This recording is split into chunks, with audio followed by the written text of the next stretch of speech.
Welcome. It's great to have you all here with us. You know, in science, sometimes there's a thin line between science and art. You know, for example, take making a bridge.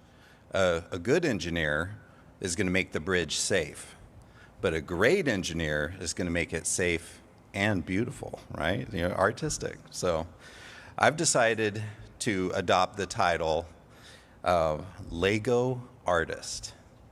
Do you know why? It's because grown man who plays with children's toys didn't sound as neat. But all right, well, a little bit of science news. So physicists at Rice University have confirmed that flat electronic bands in Kagome semiconductors aren't just theoretical, they actually shape superconductivity and magnetism. So this is a new material that they are hoping is going to become another superconductor. And well, what's a superconductor? It's a material that conducts electricity with zero electrical resistance and expels magnetic fields when cooled below a specific critical temperature. And that's pretty interesting to know. I always thought a superconductor was that guy on the train who checks the tickets, and he's just really good at his job. Okay, well, it's time to get it over to Dr. Joshua for how to study with Acellus Gold.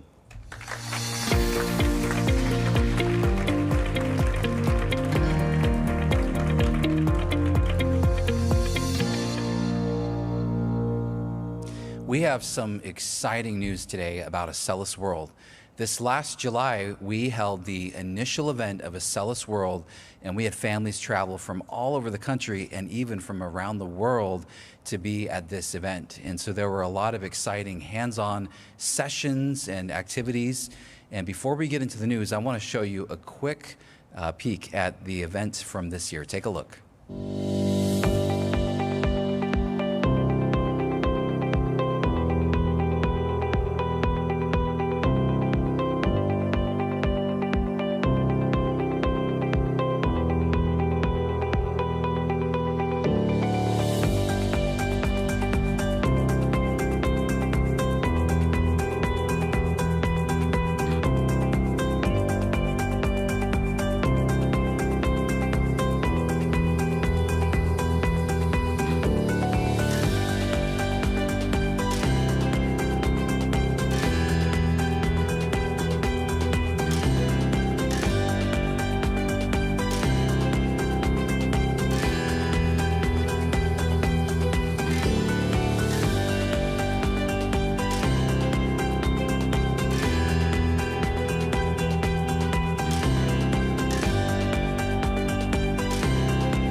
Well, Acellus World in 2026 is going to be held right here in Kansas City, Missouri over Memorial Day weekend. So we're going to kick things off on the 21st of May in 2026, and we'll have a lot of exciting hands-on learning opportunities. One of the things we plan to do this year is hold a special training for school teachers who use Acellus in the classroom to come out, get trained, bring their families.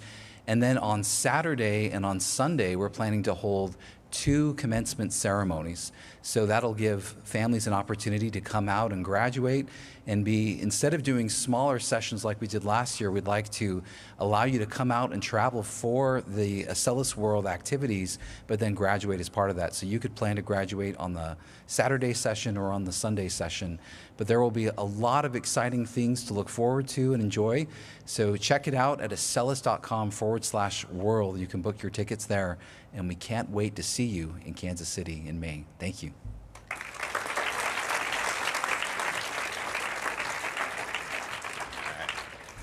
Well, it's time to get it over to Dr. John for the Technology Spotlight.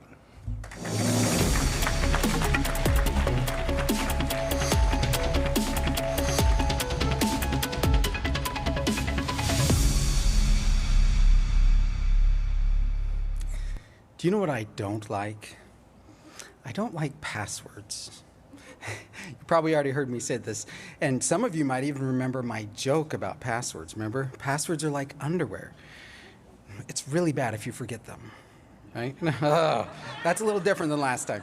Yeah, but passwords are something that we all use all the time, and they're not very convenient, and there's some really big security issues with them.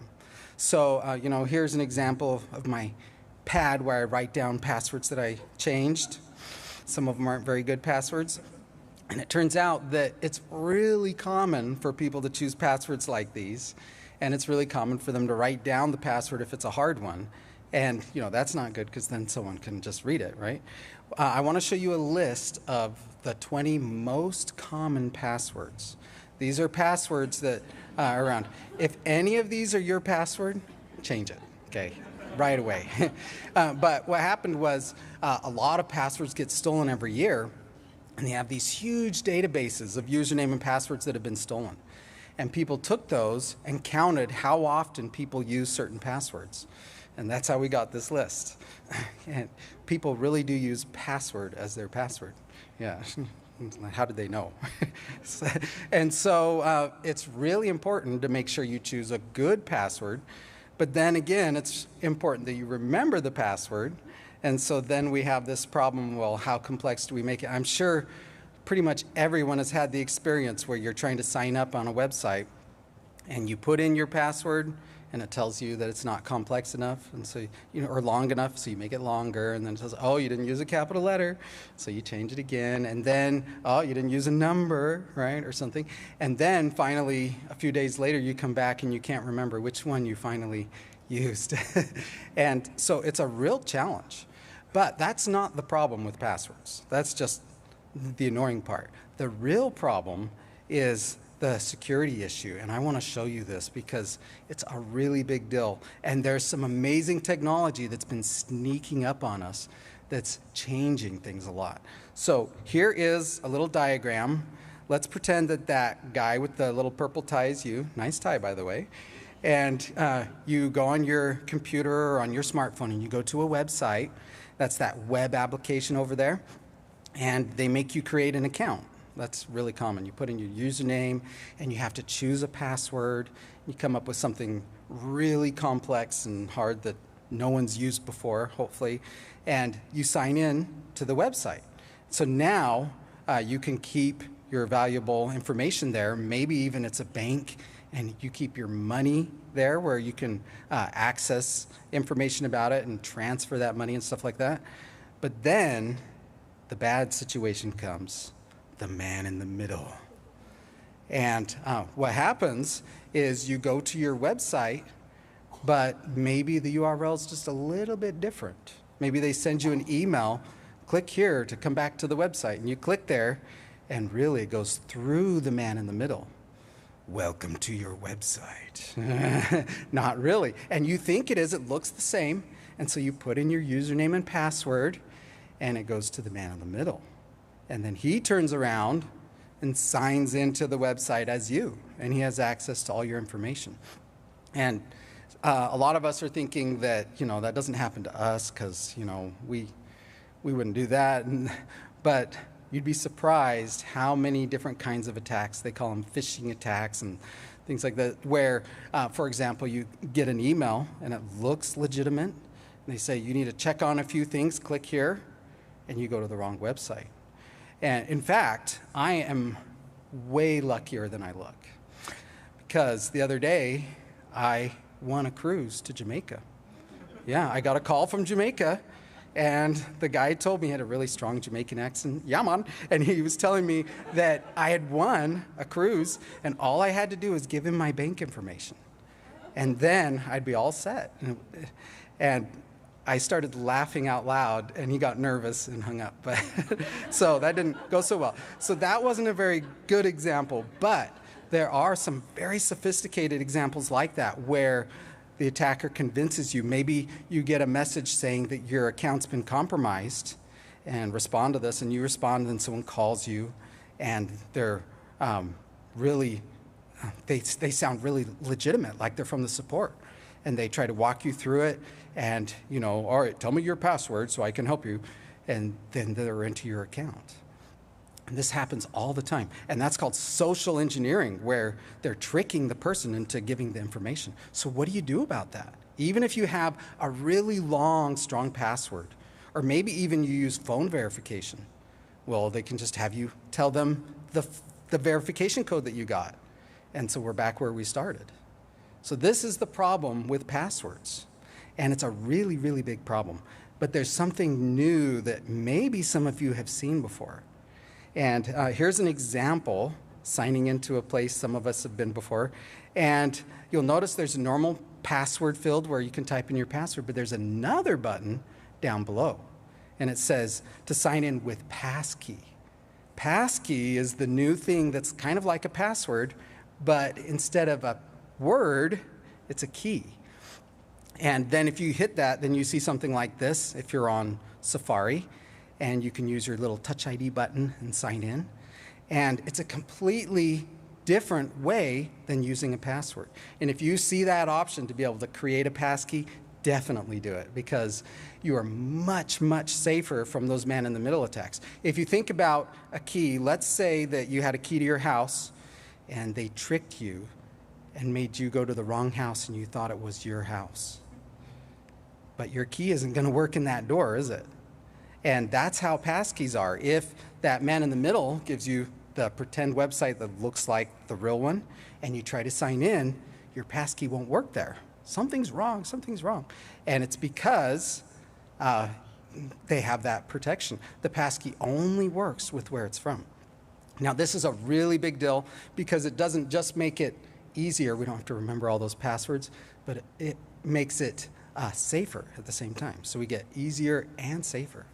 Well, I want to tell you about my day job a little bit, because there's also another kind that's like passkey, but it's an authenticator. And this is something that GoldKey makes. There's the USB version and there's the card. And you can use these like a key to your computer.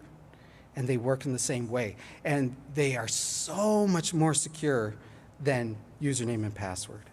And this is a really big deal. And it's just starting to go. I showed you that Amazon sign-in. But if you go around and look, you'll find them in places like Microsoft, Apple, and almost all the big vendors, Google. They're all adding this because it's such a big deal to the security. But one of the challenges is making it not only secure, but really usable to get set up and everything. And that's where GoldKey is doing some really neat stuff that's going to change the industry. And so pay attention, make sure, maybe it's good if you forget your passwords, right? And use these passkeys, and even better, use GoldKey. That's all the tech we have the time for. Thank you.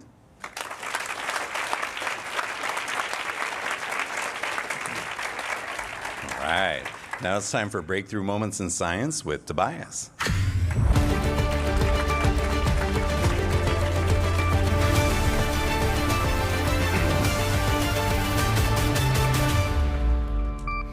Man, all that GoldKey security stuff is so cool. It's so cool what Dr. Billings and Dr. John are doing with security. I need GoldKey. Before GoldKey, I was like, I set all my passwords to incorrect.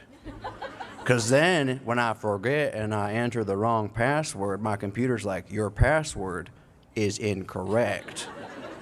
And I'm like, oh yeah. Okay. Now we're going to talk about a breakthrough that gets into something we've had Dr. Billings teach us before about, and that is the scientific method.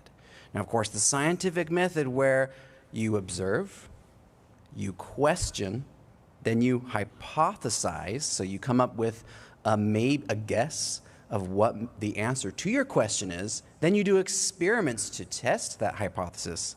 You collect the data, you look at the results, but you can do it over and over again and refine your discovery. We're going to talk about just that today. And we are going to talk about this creature here, the honeybee. Now, you've probably been watching those nature shows where the narrator comes on. Honeybees are amazing. Honeybees, I guess it'd be like, honeybees are the most amazing creatures in all the planet. We should change that. I love that voice, actually. Can you imagine if Apple was just like, we're going to change it. All of our nature shows are going to be Arnold Schwarzenegger narrating animal series. So I'm here with the honeybees. It's so beautiful. They're so adorable. unless I sting you, ah! It's like, okay. But the honeybees, why are we talking about honeybees? Well, somebody, a scientist who knew about this scientific method, noticed something, okay? Remember observing? They noticed a pattern with honeybees. And that was in the morning. They came to this outdoor breakfast he was having on his front porch.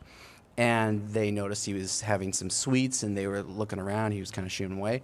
Well, they came every morning, and then when he moved inside eventually, they still came at the same time of the day.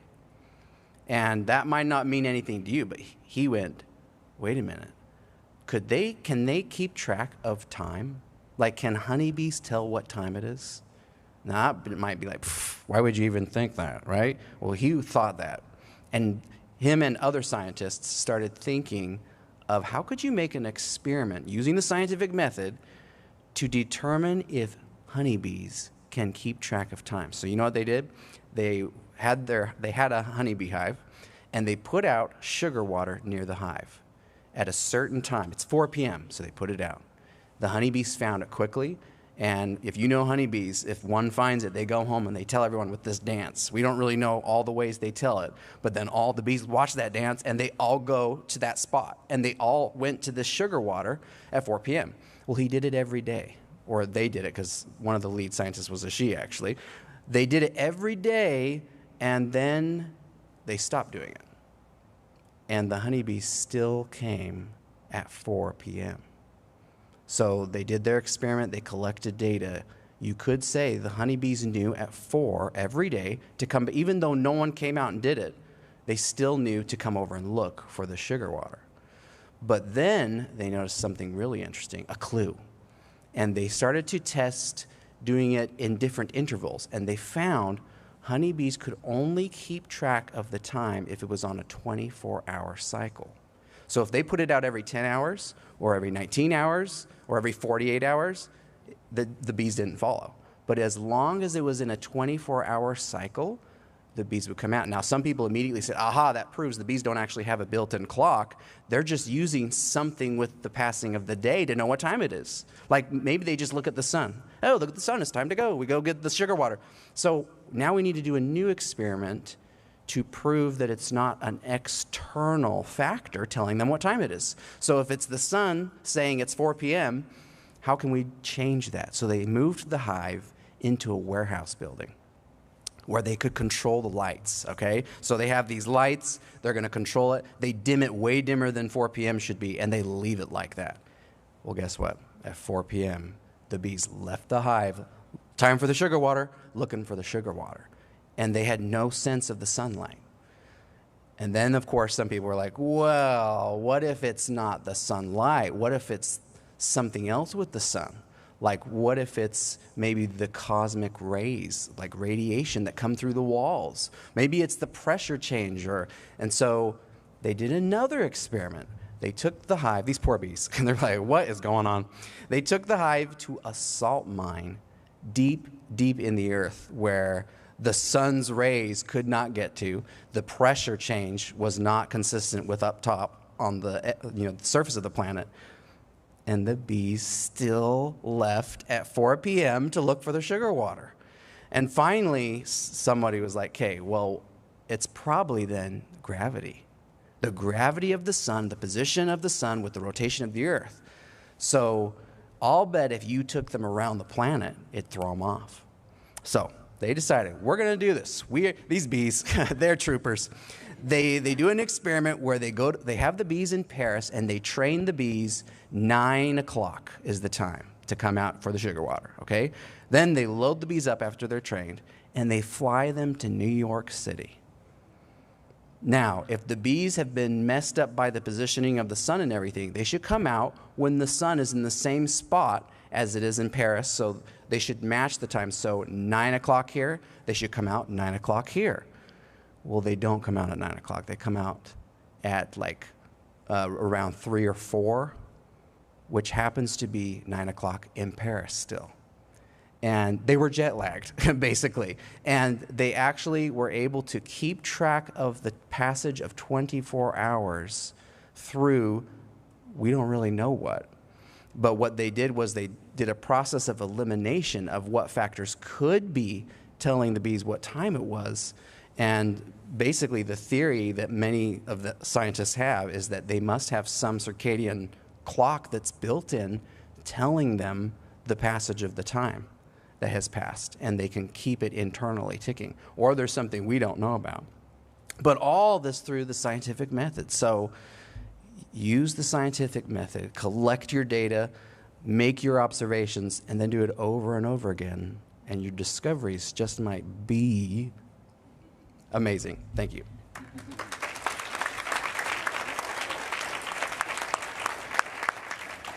All right. Well, it's time for me to introduce the creator of Acellus, Dr. Roger Billings. You know, all of this technology that's coming out is going to be really great for you and really great for banks. But you know who it's not going to be great for?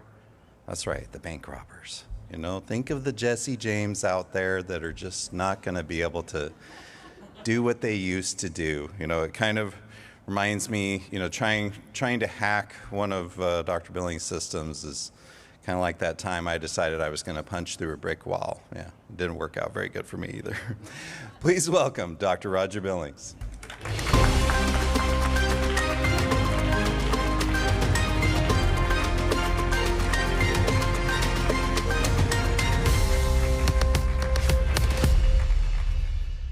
Well, hello and welcome everybody, and welcome Lady Paget. Yeah, So bees really are amazing, aren't they? they are. When you think about it. So maybe they're Paris bees. Maybe. Maybe they're parasites. Anyway, I think there are so many things about insects, about butterflies, about birds that are impossible to explain, and I love that. And that's one of the things about science is we get to explore strange new worlds and truths and so forth. So a lot of people have been wondering about why Dr. Paget is so respectful of me. Were they wondering Now, that? I wondered why they thought she was respectful myself. But there's this little story about how it all started, and I thought you guys should probably know that because it would help you understand her. You see, early on, while she was still a student at IST, Institute of Science and Technology, and I was professor, Okay, we went on a trip. Yes. And this particular trip was not by car. We went by wagon that was pulled. This is a story. A story. Don't interrupt. It was pulled by a donkey. And we were riding along together, and I said, get him. And he took about 2 steps. He stopped. And she's looking at me like, get him. He wouldn't budge. So I reached in the back of that wagon where I had a 2x4. You know what a 2x4 is? That's the kind of board you build houses out of. It's 2 inches wide and 3.5. Yeah. And I took that 2x4 up there, and I held it right next to him, and I said, if you don't get going, I'm going to clobber you with this 2x4. Put it away, got back, and went, get up, and he took off. But in just a few minutes, he stopped again. Get up, and she's over there. It's like, whose side is she on? I know. Good and me on, like, get up. I was getting pretty upset. I got that board again. I went there and said, now listen, guy, don't you make me come up here again or you're going to be bored. Put it away. And he took off again. We're going along pretty good. And then he stopped. And she's over. Yeah. So I got out. I got the board. I went up there and I says, that's 3 times. And I took that board and I whacked him really hard over the head. And that crazy animal, he dropped dead right there on the trail. This is a story, right? I put it away, climbed back in the wagon, dead donkey up there in front.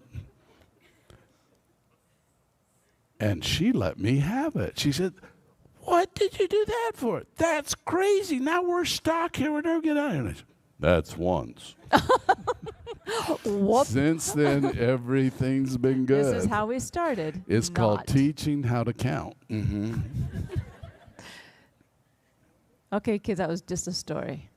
Oh, yeah, actually, that was just a story. That was just we a don't story. kill donkeys, do we? No, we don't kill No, we donkeys. love donkeys. Okay. What? Are we done? Okay. This means it's my turn. Just about over. Okay. So this week has been a very big week in the arena of Gold Security, our Gold Security company, which is Dr. Billings' day job. And in this day job, what he does is he makes the money there so he can then give scholarships to I you. don't print money. So what he does, what do you do then? I earn it the hard way. Oh, excuse me. We earn the money the hard way. We don't make money. That's silly me. So back to my story. And the donkey got And up the later and he was fine. I need your help. What I need your help is in deciding what plane we should get. And what I need you to understand is that at this point and stage in Dr. Billings' life, and I'm saying that very respectfully, he is doing so many things, and his time is valuable, extremely valuable. And so we are looking at getting a plane so he can go and do meetings that really help with the success of Gold She Security. doesn't mean a plane. She means a jet. Yeah, it's like calling a ship a boat. I mean a jet. So if I can show you the plane that we're thinking about, it's that one right there. Now that is a pretty plane. It's a G200, and it is a jet. It's also a Gulfstream 200. It's also a Gulfstream 200. And if you want to see more pictures, You know, Wait a- when I was what- being what the heck? just a minute here. When I was being mentored, my name's above yours on the thing, this by is true. Bill Lear, the guy that made the Learjet, which was the first private executive jet. I was being mentored by him, so I had a lot of time to talk to him. And we went on many flights together in his Learjet during Wow. my time there. That's But one amazing. day I was saying, "So what inspired you to invent the Learjet?" And he said, "Well, there are a lot of people in this world that are very busy. And to them, time is money. Time is really valuable. If they have time to get things done, they can make a lot happen, which can be very valuable to them or to their companies." And he says, so airlines are great, but if you're trying to get a lot of things done, sometimes they don't fly the right place at the right time, and you have to do stops and so forth. And he says there were little airplanes, but he said jets could fly high, and they could go over the weather. So if there's bad weather, they could fly up over it and still get to the destination. Now, for those of you guys that are pilots, you're going to say, well, yeah, but even as high as the jets fly, sometimes thunderstorms are higher. And that's why almost every jet has radar. And the radar is so it can see the weather. And if there's bad weather, then the plane will divert around it, which is Yeah. really a good thing. But he wanted a plane so it'd be reliable and they could fly up over the weather. And so he made this jet. A lot of people said, you'll never be able to make a jet that small that will be commercially viable. No one will be able to afford to fly it. It'll be so expensive, it'll burn so much fuel, no one will be able to buy it. But it was a wild success. Really wasn't it? was, wasn't No, it? I didn't mean to interrupt. Okay, so on this Okay, trip so we went to San Diego. And if you mean yesterday, day before? Yeah, it's been a long week in a short not amount of time, hasn't it? Yeah, yesterday and the day before. The next picture is showing the work that was going on in the jet. I think you might recognize some of these people. If you look closely, you can see the back Dr. Billings' head. Really? Yeah. And then Dr. John That's and a Joseph. lot nicer than I thought it was. I never get to see that view. Wow. And what they're doing is they are talking GoldKey and Gold Security, and the meeting that they're having there is planning the success of the company. And so that time was being utilized I very think my much. hair's starting to go gray. No, it's not gray, actually. It's platinum. Excuse me. Yes. Continue. Okay. And then the next thing, so as you guys are evaluating whether or not what we should get this jet, and by the way, Larry Jr. in Florida says you should. You definitely deserve that. Well, but you didn't give him the other choices. So you see, we're kind of between jets. We started a new company. We did. Okay. And we have a lot of choices for a business jet today. We do. And in this new company is called Gold Security. John mentioned it. Mm-hmm. It's a company that has been created to make online banking safe, to help banks be safe. And for that company, we need to get a jet. And a good friend of mine had this Gulfstream 200, and he wanted me to try it out because it is for sale, and he thought this would be a good one for you to have. So we loaded it up, we took it to San Diego, and we did this trip. And now the question is this the right jet? Now there's another jet I kind of have my eye on as a possibility. It's a jet made in Brazil. It's kind of the modern copy of the Learjet. Mr. Lear's passed away, but it's kind of like a new version of a new Learjet, and the company's called Embraer, and the jet is called a Phenom, like phenomenal.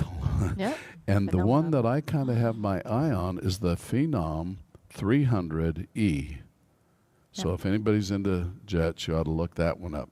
This is the best-selling private jet for the last 12 years in a row in the world. It's smaller than the Gulfstream 200, but check it out because I'm trying to figure out which one, right? We are. Do you have an opinion? It's a tough one. She likes jets. I love jets. I absolutely But they love really jets. do make it possible to do a lot of things. I can get a meeting in the morning, a meeting in the afternoon, and it's pretty amazing. In fact, one of the fun trips that I went on, like the bees, they sent me to Paris. That's in France. And over in Paris, I had a meeting with a company, a car company that wanted to build hydrogen cars. And the name of the company, in case anyone's interested, was Peugeot. And I was there doing a meeting with Peugeot, and it was first thing in the morning. We had a good meeting. They were very positive. They wanted to proceed, and they did give me a nice contract to build a hydrogen car for them. Then I went to the Charles de Gaulle Airport, got on a jet, happened to be a Concorde, which is a supersonic transport, took off to Washington, D.C., Dulles Airport, landed there, and did a 10 o'clock in the morning meeting 1 hour earlier than the meeting ended in Paris. Yeah, see, that's just Because something that else. jet, which traveled about 2.5 times the speed of sound, flew faster than the Earth turned. So I actually got there before we took off. Was that a mind trip? Well, it really messed up the bees. Okay. So the last little taste of this jet is us landing last night in Kansas City. So if you look at it, there's that jet pulling up. That's us. And if you start watching in just a minute, you're going to see all these cars come on because we took a whole team to San Diego for this event. And somebody, as I was told, okay, you guys are going to be filmed for the rest of your life because you are famous, Dr. Billings. Somebody on the ramp, the ramp That's manager twice. actually took that for us. But I think it's good to realize that as you start living and planning your career and what you're going to do, time is extremely valuable. And when you start making a difference, I'm hopeful that you're going to make such a difference as Dr. Billings, but I'm not sure that could ever happen. Well, I hope you all understand what she's saying. She's saying, Yeah, what am I saying? if you're going to be an entrepreneur, Yeah. a technology entrepreneur, be careful, or you're going to end up having your own jet. That's what that's That's what she's exactly trying to what say. I'm trying to say. I mean, this is what Be happens to careful. people, careless people that study hard, Yep. Absolutely. learn science, technology, learn how to invent things, and That- then they believe in themselves. And they work believe in hard. themselves. And that's the thing They I learned really from work Bill hard. Lear. Yeah. I was so surprised. I actually stayed in his home with him. And I was so surprised to find out that he was just a people, just like me. Yeah. And the big thing I learned from him is that if normal people will make an extraordinary effort, they can do great things. I thought maybe when I got through being tutored, mentored, that he would give me a lot of money, because with it takes money to make money. You've all heard that. And he told you it'd make you Yeah. a millionaire, didn't he? And so I figured he's going to give me this big bucket full of money and send me home, and I was going to spend the rest of my life spending the money. But when I was done, he said, okay, now go do your thing. Wow. He came and picked me up. We flew to his home in his Learjet. But when we were done, he says, okay, go do your thing. I drove home. It's not the It's same. not the same, is it? I'm not going to say you should study hard because you're going to get a Learjet, but you might. Be careful. But I am going to say that if you really apply yourself in your studies, you are going to excel with opportunities on whatever dream you choose to pursue. And it's up to you. You get to choose. Now, if you're asking my opinion, I think you should be an entrepreneur. I think you should help start high-tech companies that solve problems. Gold Security is going to solve the problem with online banking. Did you know that there is a huge problem happening in America right now? It's called account takeover. That's where a nice person like you has their checking account taken over by someone that obviously isn't as nice, and then they take the money out of your account, and it really hurts good, innocent people, and it's getting to be a bigger problem. The number of account takeovers in the U.S. increased 15% this year. It's getting worse and worse. And so we decided that we needed to find a way to stop it. And we have developed, as you know, this GoldKey technology that John was talking about. We have been making gold keys for almost 20 years. And this technology is being used by our U.S. military. And they have a great need for privacy security. It's also being used by all of our Acellus parents and all of our Acellus teachers. They sign in with GoldKey. And soon, I plan to have gold keys for all of our Acellus students as well. And there it is. This is the same gold key, but it's in the form of a card you can stick in your wallet. But electronically inside here is the same gold key, and we make these. I want to show you just quickly how we make the gold keys, because there's a little bit of, I hope, inspiration that'll get you going. I think maybe we'll start with the USB version of the gold key, because these are made with robots in the factory. Roll the tape, guys.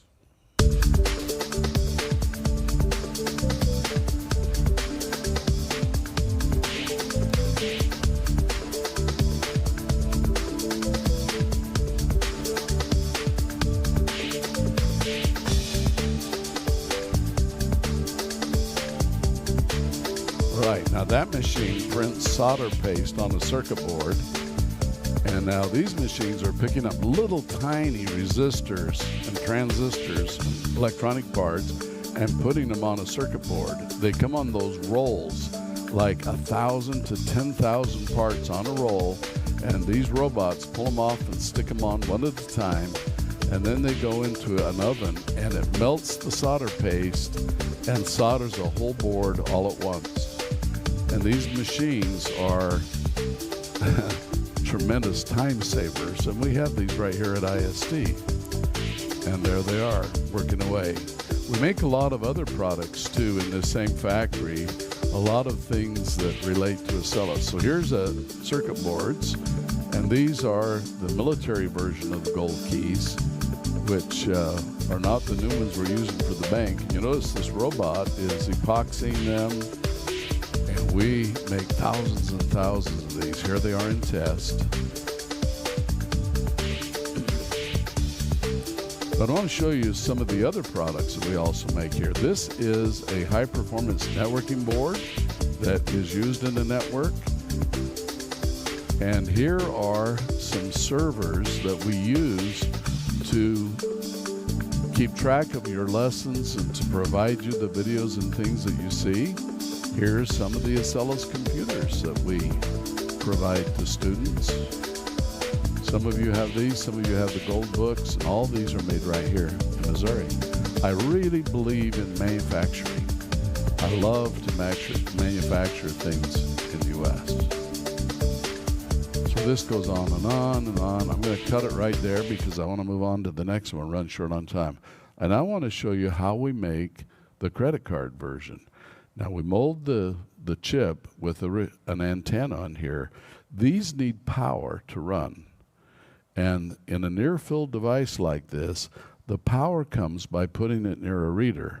All cell phones, all modern cell phones, smartphones, have a reader. And when you put it close to the card, the cell phone provides the electricity to turn on the computer in the card and make it work. Now, I want to show you how we make the cards. This is a machine that we're very, very proud of. This is a very state-of-the-art machine. And we're going to put the card blanks in here and show you how they go. First of all, we do the start button. And there you can see the stack of cards shooting into the machine. Operator making sure we're setting up the right program. And so this is an elevator that actually holds the cards so we have enough time to program each one of them as they're going through. And you can see these are white cards. And then eventually, after they're all programmed with the technology that makes them have this magic of security, then we want to brand them. So we want to put our name on. So we're going to shoot them over into the part of the press that puts the colors on. And we have to put them on so they'll be very, very durable. And look, we flip them over so we print the back side. And then on the other side of the machine, out comes these cards ready to go to our many, many customers. So we start with them blank and we come out with them looking like that. That's how GoldKey card forms are made. And we're doing a lot of them. Now, to give you an idea of how these actually are going to protect your account, and I believe in the next 5 years, these are going to be used by almost everybody. You're going to need these for online banking. And the way this works, we have invented a way to use the new very secure FIDO technology, which is a standard, FIDO2. These are FIDO2 certified.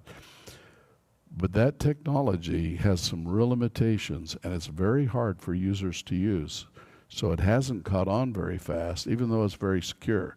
So we invented, when I say we, I'm not talking about Lady Paget. No. I'm talking about Johnny and Yes. I invented 2 new inventions that we filed applications on yesterday, so I can talk about it today.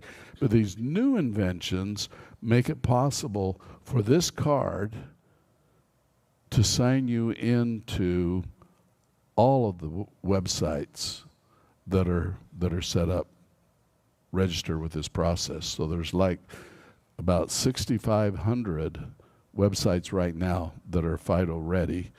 And so you can go into Apple, you can go into Amazon, you can go into Microsoft, you can go into a lot of the big sites with these cards as they are. But as they upgrade those sites, you're able to go in without needing to register to every site. It's called universal authentication. Mm-hmm. And I want to show you kind of how it works. So we went to the National Computer Show for Banks. And this was sponsored this year by a company called Jack Henry in San Diego, California, and they invited us to come here. They're very interested in this technology, and I believe we're going to have some big announcements from them very soon about it. But I want to just take you quickly to the show and show you what we did there.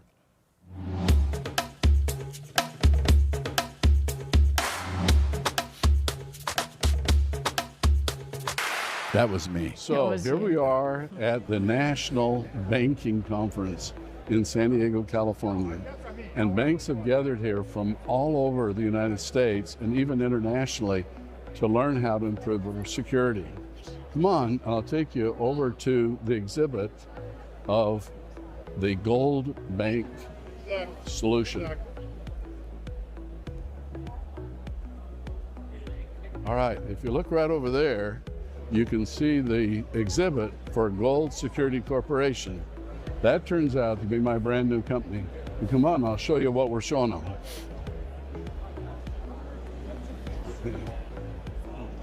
White hair. Okay, so I want you to see this technology that's got me so excited.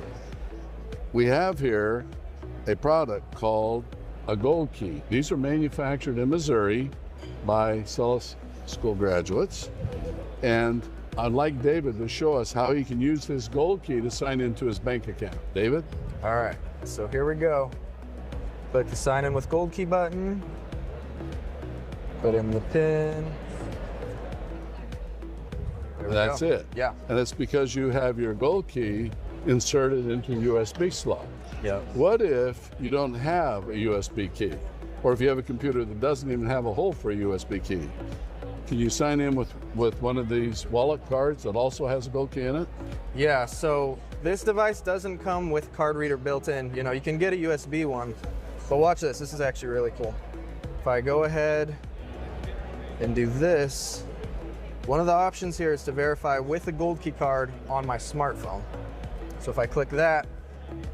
So you got a code here on the screen. Yeah. Can just take a picture of it. That. And then I can use the reader on my phone. Just tap this. There we go. And so you signed in. Yep. So you use this as a reader to read this card so you can sign in with either one. This is going to protect your money and keep banking safe. Thank you for showing it to us. Appreciate it. Hey, David. Yeah, good By job. the way, I just talked to him on the phone a few minutes ago. The show's still going on. Unfortunately, my plane had to leave. It sure did. After my meeting. Yep. But he told me that he's been talking to some big customers that are really excited about deploying GoldKey. So this is our product launch. We really couldn't offer this new technology for sale until the patents were filed. And that's a good thing for you inventors to know. When you invent a new technology, before you publish it or before you offer it for sale to anybody, you have to complete your patent application. In the United States, if you publish it or offer it for sale, you have to file the patent within 1 year. They give you some leeway. But in Europe and other countries around the world, if you don't file the patent first in the US, you can't get an international patent. And Johnny and I think this is going to be so big, we want to protect it internationally. So we've had people that have been talking to us about the technology and they want to know all about it. We have to say, well, we'll see. And so finally I got to tell people how it works. And so far, the people that we've told are very excited about it. And I think it's going to be a really, really big opportunity. Any of you guys that are graduating need jobs, I need people. We got yet another industry growing fast, and it's just exciting. It's based on a new technology and a new method. And the thing that we patented, we actually did 2 patents. One is what we call the B-squared entanglement. And some of you heard a little bit about that, but I haven't been able to tell you exactly how it works. I'd like to today because I'm really excited about it. Now I can. I can really talk neat. freely. Yeah. Well, not too freely, but anyway. Mostly. So This card was manufactured in the factory by the robot machine you saw. It was going through there. And when it gets to the point where we actually program the technology into it, it takes longer than the amount of time that a card has zipping through that machine. So it gets to one place, and we didn't show this in the video very well, but when it gets to that station, it loads it on a Ferris wheel. And so it goes up around the Ferris wheel, and there's a whole bunch of them there, so that it has lots of time to program it. Because it takes a while to program every card. And when it finally gets around the Ferris wheel, then it goes zipping down the line again. When we program it, we put in it a special secret. That means it's a encryption key. It's a secret key for this card and this card only. And that encryption key is registered right by that machine when we're programming it with our Gold Security data center, so that whenever anybody uses this card, because they have a shared secret, they can create a secure session without using public key, private key, which is the technology the internet normally uses, which is no longer viable because of the new quantum computers. So this is a quantum-ready technology. That's half of it. The other half is the FIDO standard is very secure, except it's very hard to use. And so we have a new extension to FIDO. So this says FIDO 2 Authenticator Plus. And the plus is our gold authentication technology, which makes this so when you get the card and set up on your account, it will work on all your websites around the world. And if you happen to lose it, that wasn't a very good throw. If you lose it, you can go into your phone or anywhere and just turn it off. And if someone gets it, it won't do any good for them. And besides, even to use it, they have to know the key. They have to know the PIN, right? Also, you can get a new card, turn it on, and away it goes. One thing we didn't show you on our little demonstration is that once you have your card, you can install a digital gold key inside your phone or inside your computer, so that normally when you use it, you just look at it with your face or your fingerprint, a pass key, and you're already in. And then if you're going to transfer a lot of money from your bank account, the bank says, ooh, we want to make sure it's you, then you have to get out your physical device and do an extra authentication to protect your money. I think it's going to be a really exciting technology, a big winner. So is the passkey based on our biometrics? No, the passkey can use biometrics. If you look at the software in here, you'll see there's about 7 different ways that you can sign in. One is like with your cell phone. That's a way to verify that it's you. Another way is that you know the PIN. Another way to know is you have your authenticator. Another way to know is that you have your email account. They can send you a code by email. You have to have 2 of those methods to sign in. And then once you set up the passkey is built into your system. You have to do 2-factor authentication to wake it up, but then it eliminates that man-in-the-middle attack. It just makes it go away. It makes it so much more secure. It's really neat. Yeah. It's really big, actually. I have some people that are going to be a little bit disappointed tonight. Oh, yeah? But students? It is what it is. People? Yeah, what happened is we tried to get you a little thing from R51, but this time he wasn't around. We just couldn't find him to film. So we'll try and have something for you by next week, okay? Hope you won't be too disappointed. Oh.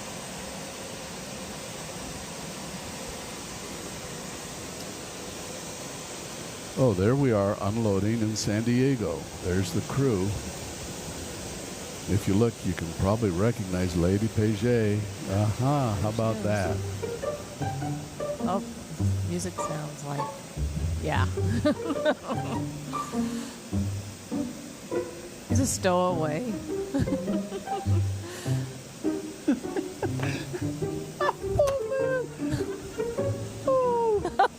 Come on, I can see the ocean! I invented the ocean. I'm right here in California.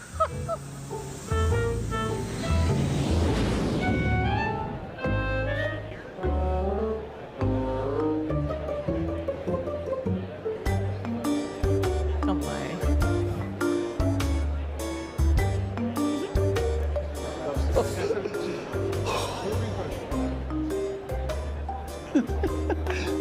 It's gold.